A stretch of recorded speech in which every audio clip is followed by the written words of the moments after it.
The bitter wind of a February morning howled down Baker Street as I returned from my early rounds at the practice. I found Holmes standing at the window, watching the gray dawn break over London, with an intensity that suggested his mind was far from the ordinary concerns of breakfast and morning papers. He turned as I entered, and I saw that familiar gleam in his eye that presaged an interesting case. "Ah, Watson, excellent timing. We have a visitor expected within the quarter hour. A most peculiar case has been brought to my attention by telegram." He passed me the yellow slip. The message was brief and troubling. Man found wandering Hampstead Heath at dawn. Claims to be a physician, but cannot recall his name or address.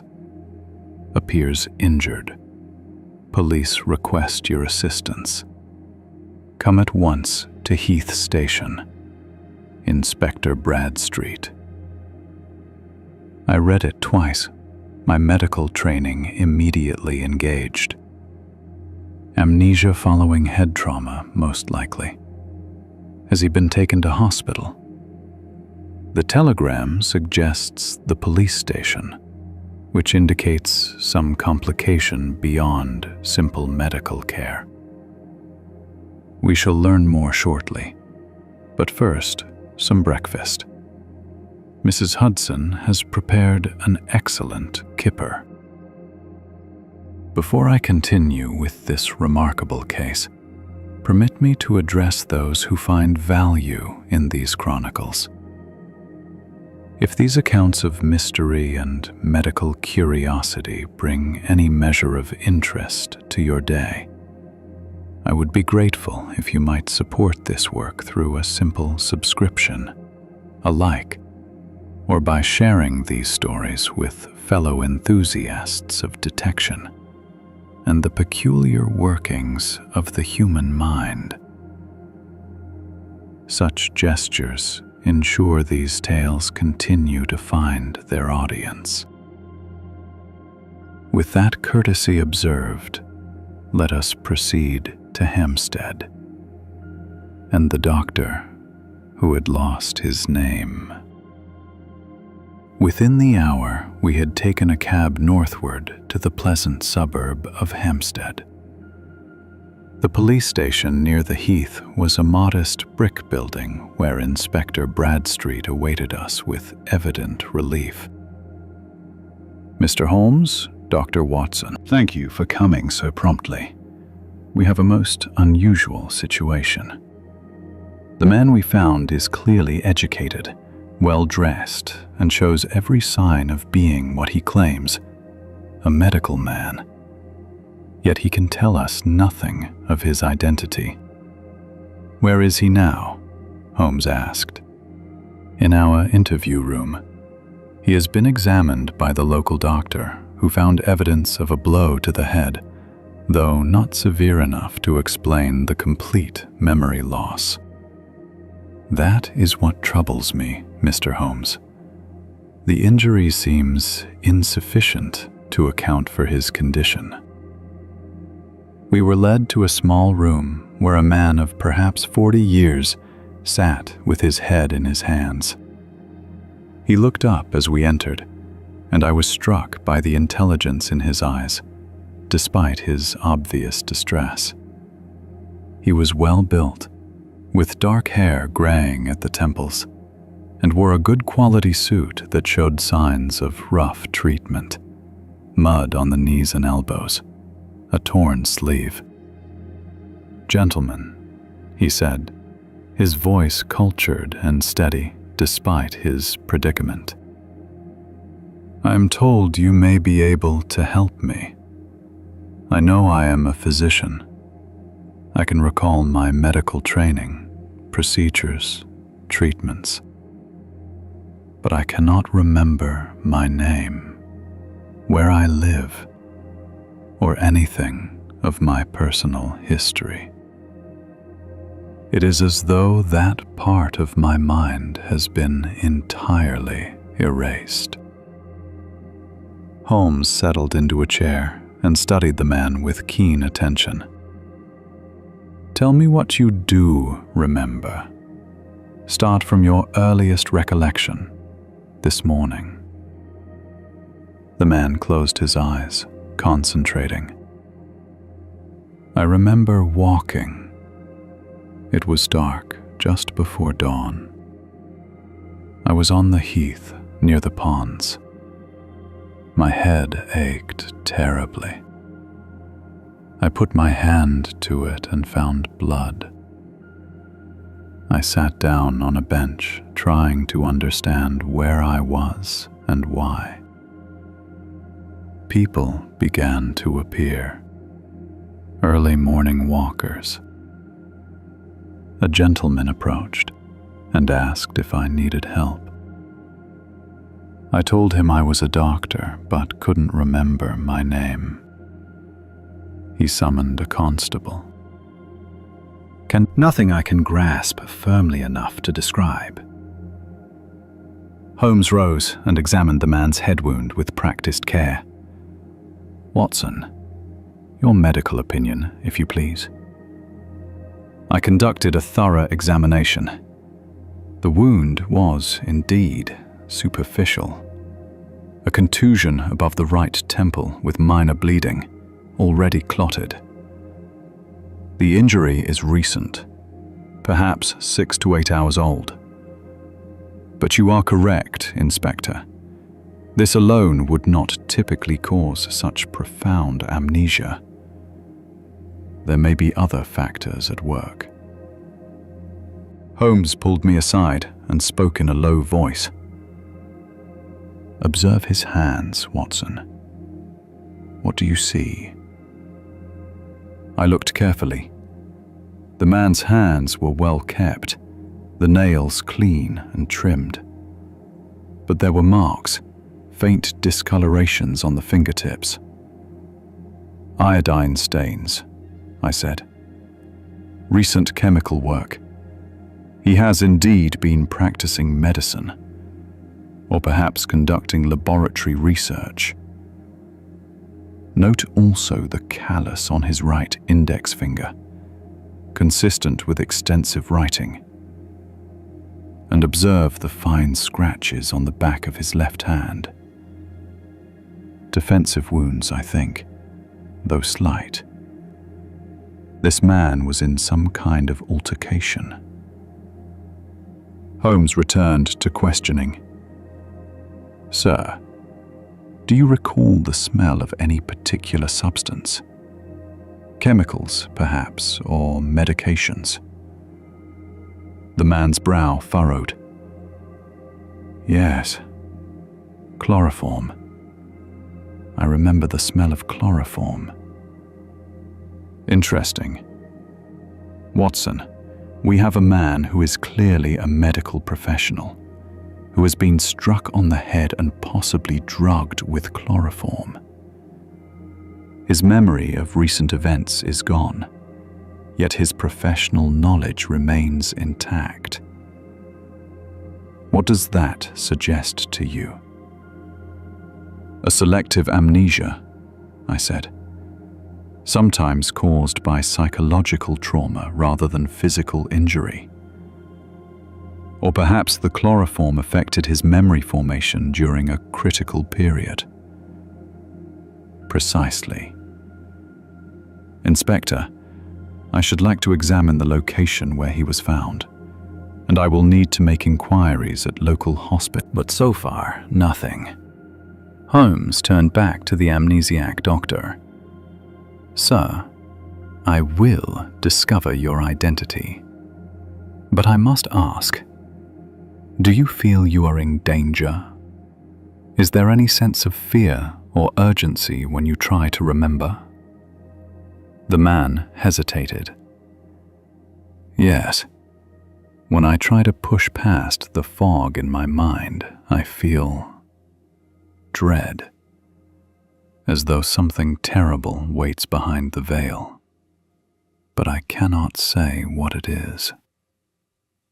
We departed for the Heath with Bradstreet, leaving constables with the mysterious doctor.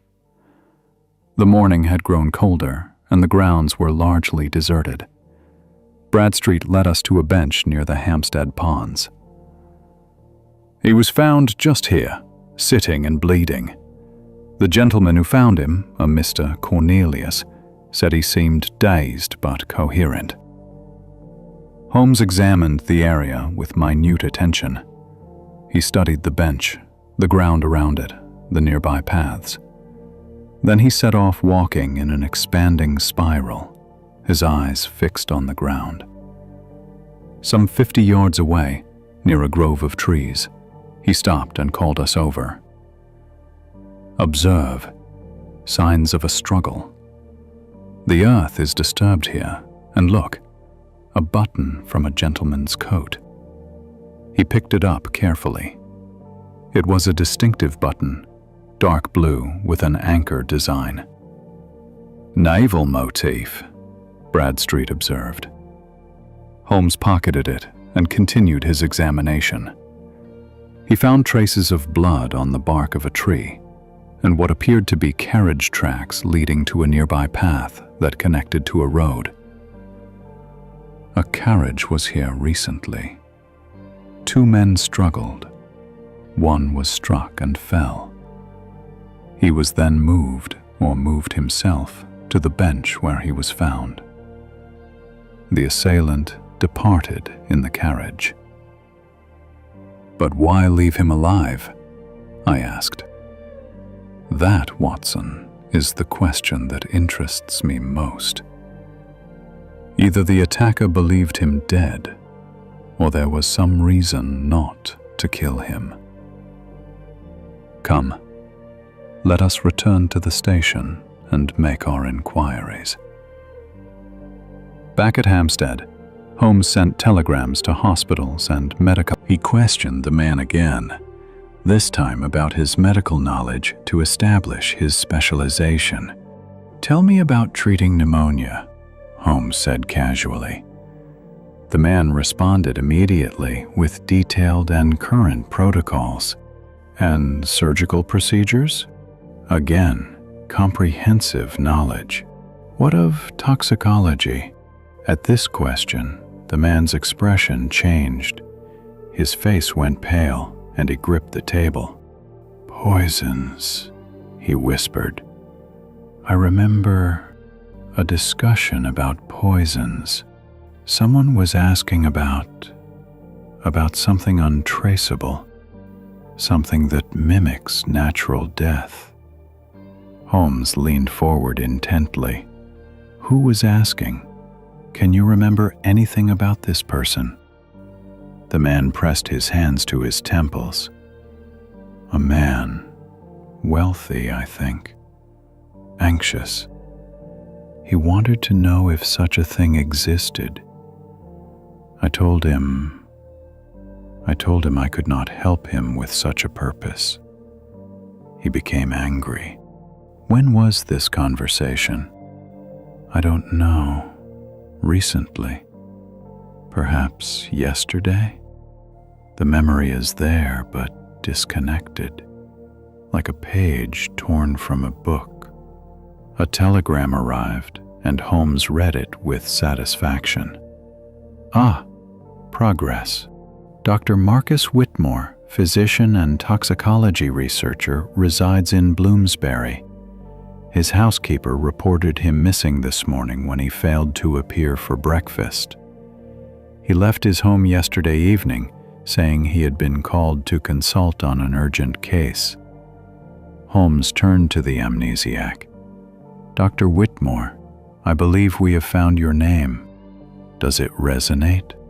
The man repeated it slowly. "Whitmore. Marcus Whitmore. Yes. Yes, that is my name. I remember now. My housekeeper, Mrs. Chen. But yesterday evening, it remains clouded." "The fog is lifting," Holmes said encouragingly. "Let us visit your home. Familiar surroundings may restore more of your memory. Dr. Whitmore's residence in Bloomsbury was a comfortable townhouse in a respectable neighborhood. His housekeeper, an elderly Chinese woman, wept carrying his medical bag, saying a gentleman had called on urgent business. "Did this gentleman give a name?" Holmes asked. "He sent note," Mrs. Chen said. "I keep." She produced a brief message written on expensive stationery. It requested Dr. Whitmore's expertise in a confidential medical matter and provided an address in Belgravia. Holmes studied the note carefully. The paper is of high quality, the hand educated but disguised. Note the inconsistent letter formations. This was written by someone attempting to conceal their identity. What is the address given? We took a cab to the Belgravia address, which proved to be a substantial house currently unoccupied and available for lease. The caretaker, when questioned, reported that a gentleman had inquired about renting it several days previous, but had not followed through. He described a man of perhaps 50 years, well-dressed, with reddish hair and a nervous manner. Holmes questioned the caretaker thoroughly, obtaining a detailed description. Then we returned to Dr. Whitmore's home, where Holmes examined his study and laboratory with permission. The doctor's notes revealed his expertise in toxicology and his recent research into various alkaloids and their effects. Among his papers, Holmes found correspondence from a gentleman named Sir Reginald Blackwell, asking for a consultation on a delicate medical matter. "Do you know this, Sir Reginald?" Holmes asked Dr. Whitmore. The doctor frowned, concentrating. "The name is familiar, yes.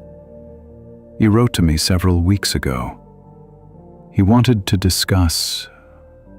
He said his wife was ill, and he needed to understand her prognosis. But when he came to my office, his questions were not about treatment, but about how certain poisons work." I became uncomfortable and ended the consultation. "And you heard nothing more from him until yesterday's summons?" I think he may have written again, offering a substantial fee for my expertise. I needed the money.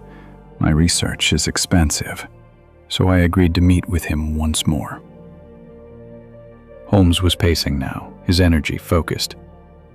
"Dr. Whitmore, I believe Sir Reginald Blackwell lured you to that house with the intention of either coercing you into helping him commit murder or eliminating you because you knew too much about his intentions. When you refused, there was an altercation. You were struck and drugged, likely with chloroform to make you pliable. He then transported you to Hampstead Heath, perhaps intending to make your death look like an accident or robbery. But something went wrong. Perhaps the chloroform wore off sooner than expected and you escaped, or he lost his nerve." "But my memory?" Whitmore asked. "The combination of head trauma and chloroform, along with the psychological shock of the attack, produced a dissociative amnesia. Your mind protected itself by erasing the traumatic memories and, unfortunately, took your personal identity along with them. The condition should resolve fully now that you are safe." Holmes turned to Inspector Bradstreet, who had accompanied us. "Inspector, I suggest you pay an immediate call upon Sir Reginald Blackwell. I believe you will find a man desperate to eliminate his wife for financial reasons, who sought out an expert in toxicology to help him commit the perfect murder. When Dr. Whitmore refused, he became a liability." The arrest of Sir Reginald Blackwell occurred that very afternoon. Under questioning, he broke down and confessed to everything. His plan to poison his wife to inherit her considerable fortune, his attempt to coerce Dr. Whitmore's assistance, in the violent attack when the doctor refused. The button Holmes had found matched Blackwell's naval jacket perfectly. Dr. Whitmore's memory returned gradually over the following days. He was able to provide detailed testimony against Blackwell, ensuring the man's conviction. Lady Blackwell, warned of the danger, left her husband and instituted divorce proceedings. A few weeks later, Dr. Whitmore called at Baker Street to express his gratitude. He was fully recovered and bore no lasting effects from his ordeal. Mr. Holmes, Dr. Watson, you saved not only my life but my sanity. To lose one's identity is a peculiar horror. To have it restored through your efforts is a gift beyond measure. Holmes waved away the thanks with characteristic modesty. Your own integrity saved you, Doctor. Had you agreed to help Blackwell, you would have been complicit in murder. Your refusal, though it put you in danger, preserved both your honor and ultimately your life. After Whitmore departed, I reflected on the case. A remarkable demonstration of the fragility of memory and identity. The man knew his profession, but not his name. The training remained when the personal history was erased. Holmes nodded. The mind is a fascinating instrument, Watson. It can be damaged, deceived, and disrupted. Yet it also possesses remarkable resilience and capacity for recovery. Dr. Whitmore's amnesia was both a symptom of trauma and a protection from it. Once the danger passed, his mind allowed the memories to return. And Blackwell's plot? The desperate scheme of a greedy man who fancied himself clever enough to commit the perfect murder. He identified an expert who could help him, attempted to compel cooperation, and when that failed, tried to eliminate the witness to his intentions. But he underestimated both the doctor's courage and the ability of forensic detection to unravel his crime. The February wind continued to howl outside, but our rooms were warm and comfortable. Another case concluded, another mystery solved, another life saved through the application of reason and observation. The doctor who forgot his name had found it again, and justice had been served. As I made my notes that evening, I reflected that Holmes had once more demonstrated that truth, however deeply buried, can always be brought to light by those with the patience and skill to seek it.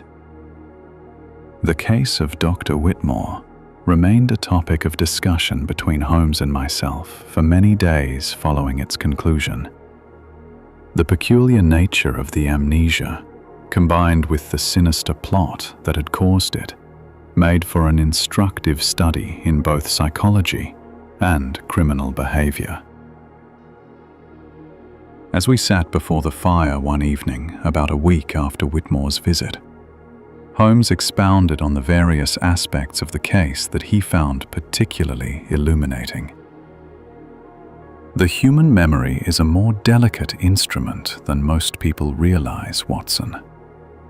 A blow to the head, a chemical insult to the brain, severe psychological trauma, any of these can disrupt the normal functioning of recall and recognition. What fascinated me about Dr. Whitmore's case was the selective nature of his amnesia. His professional knowledge remained entirely intact, while his personal identity was completely erased.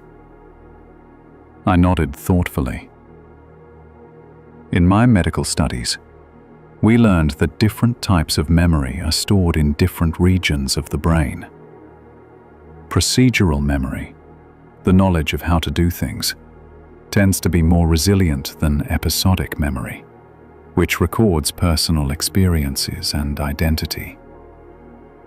The chloroform, combined with the trauma, may have specifically affected the hippocampus while leaving other areas relatively unimpaired. A sound medical explanation, Holmes agreed. But there was also, I think, a psychological component to his amnesia. When I asked him if he felt fear when trying to remember, he confirmed a sense of dread.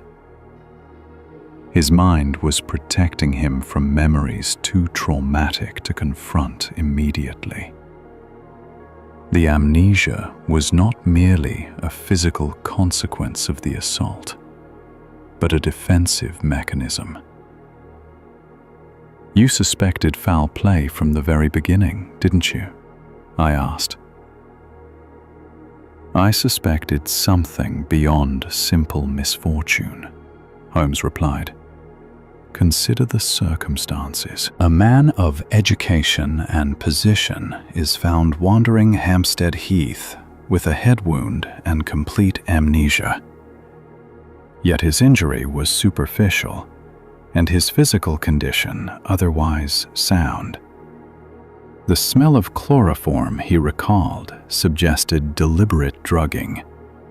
The location where he was found, a public place but at an hour when few witnesses would be present, pointed to a calculated abandonment rather than a random attack. The button you found was crucial evidence, I observed. Indeed, it established that there had been a struggle at that location. The naval motif was distinctive enough to trace once we had a suspect. But more important was understanding why an amnesiac doctor had been left alive and relatively unharmed on the heath. That suggested either incompetence on the attacker's part or a plan that had gone awry. Holmes paused to refill his pipe, a habit that often preceded his longer analytical expositions. When we learned of Dr. Whitmore's specialization in toxicology, the pieces began to fit together. Here was a man with dangerous knowledge that could facilitate murder if applied improperly. Someone had clearly sought his expertise for nefarious purposes. When he refused to cooperate, he became a threat that needed to be eliminated. Yet Blackwell failed to complete the murder, I said. Why? Surely he knew that leaving Whitmore alive was dangerous. Ah, that is where we see the difference between planning a crime and executing it, Holmes said with a grim smile. Sir Reginald Blackwell was a man who fantasized about murder, who convinced himself he could commit the perfect crime. But he lacked the ruthless will necessary to see it through.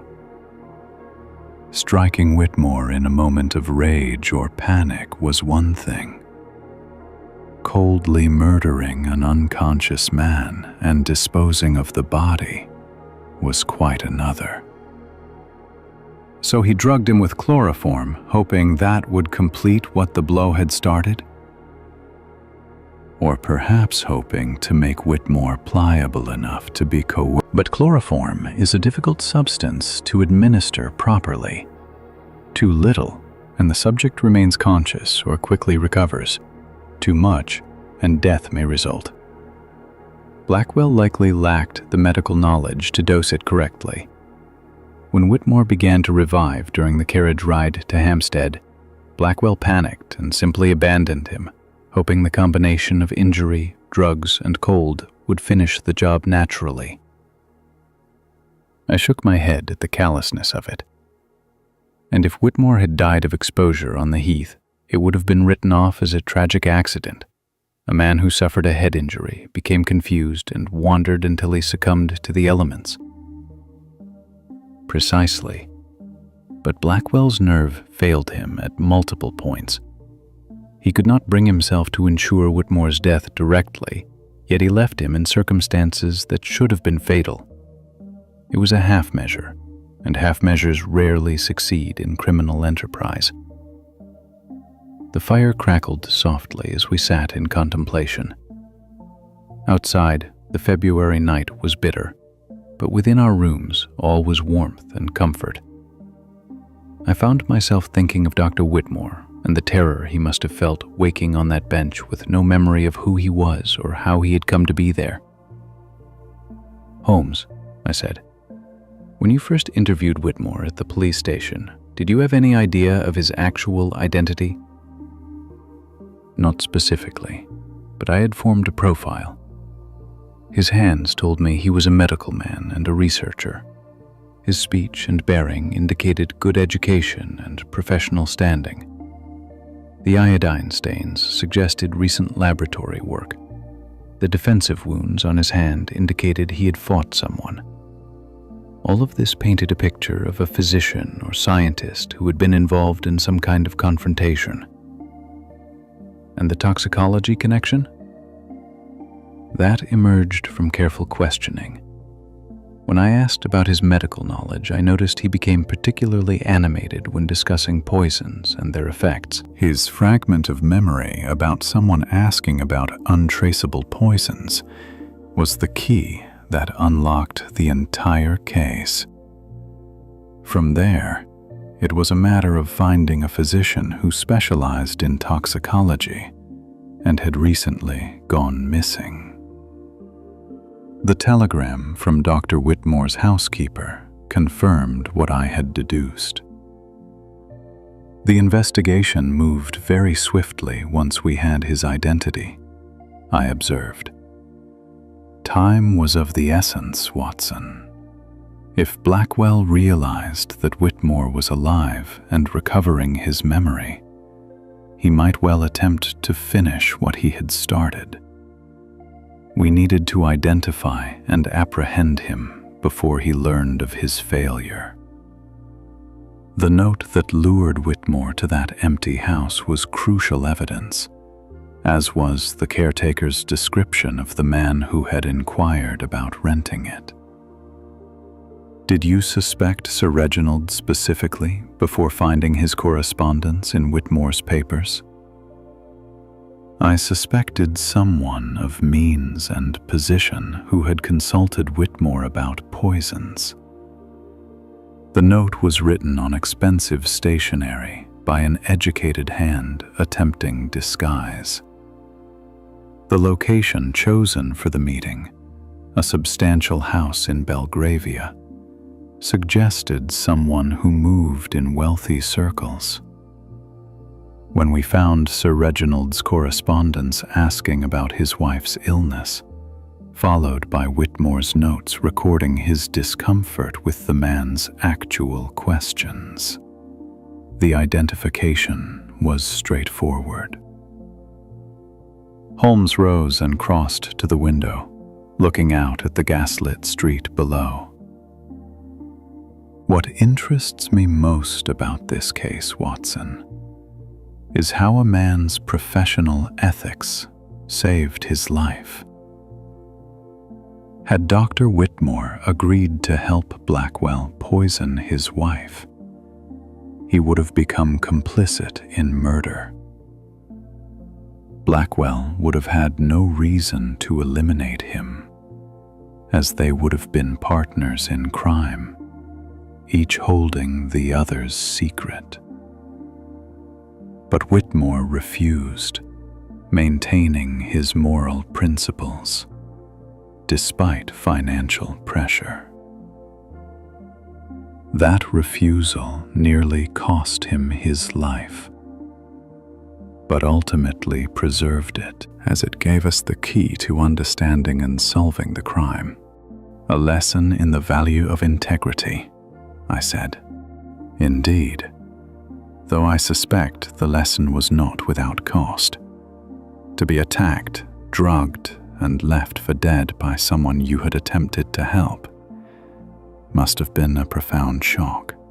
Add to that the horror of waking with no memory of who you are, and you have a trauma that may have lasting effects, even though the physical injury was slight. When I examined him, I saw no signs of permanent brain damage, I said. His memory was returning steadily, and his cognitive functions were unimpaired. With time and rest, I believe he will make a full recovery. Let us hope so. He struck me as a man of considerable strength of character. The very fact that he refused Blackwell's blandishments despite his financial needs speaks to a moral core that should see him through this ordeal. Our conversation turned to other topics, but I found my thoughts returning repeatedly to Dr. Marcus Whitmore and his strange experience. To lose one's identity, even temporarily, was a horror I could scarcely imagine. The continuity of self, the thread of memory that connects our past to our present and future, is so fundamental to human experience that its disruption must create a profound sense of disorientation and fear. Several weeks later, I received a letter from Dr. Whitmore himself. He wrote that his memory had fully returned, with no gaps or uncertainties. The night of the attack was now as clear to him as any other memory. He described meeting Blackwell at the empty house, realizing too late that he had walked into a trap. The argument that became violent, the blow to his head, and the sickly sweet smell of chloroform as consciousness faded. He remembered waking on the bench, the terrible blank where his identity should have been, and the slow, fragmentary return of self-awareness under Holmes's careful questioning. He wrote with gratitude, not only for our role in identifying him and capturing his attacker, but for the way Holmes had treated him throughout the investigation. Not as a victim or a mystery to be solved, but as a person worthy of respect and consideration despite his impaired state. That courtesy, he wrote, had given him something to hold on to during his confusion, a sense that, even without knowing who he was, he remained someone of value. I shared the letter with Holmes, who read it with evident satisfaction. "A thoughtful communication," he remarked. "Dr. Whitmore has the analytical mind of a natural investigator. His description of the gradual return of memory is particularly valuable for understanding such cases. I may write a small monograph on traumatic amnesia and use his account as a case study, with his permission, of course."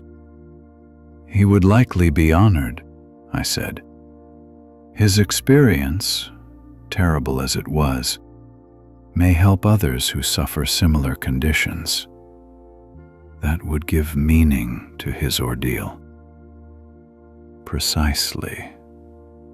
The worst experiences can sometimes be transmuted into useful knowledge, helping others to understand and recover from similar traumas. That is one of the few consolations we can offer to victims of crime, that their suffering may, in some small way, benefit others."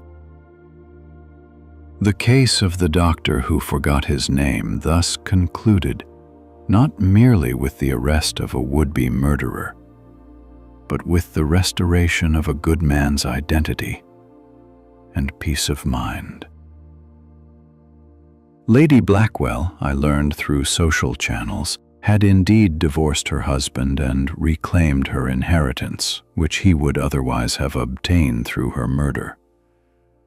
She lived quietly in the country, no doubt grateful for the narrow escape she never knew she had experienced until Holmes's investigation revealed it. As for Sir Reginald Blackwell, he was tried, convicted of attempted murder, and sentenced to 20 years of penal servitude. His testimony revealed a man who had lived beyond his means, accumulated massive debts, and seen his wife's fortune as the solution to all his problems. When she refused to give him control of her money, he had conceived the plan to poison her slowly, making her death appear natural. The plot had been foiled by the integrity of one doctor and the deductive skills of another.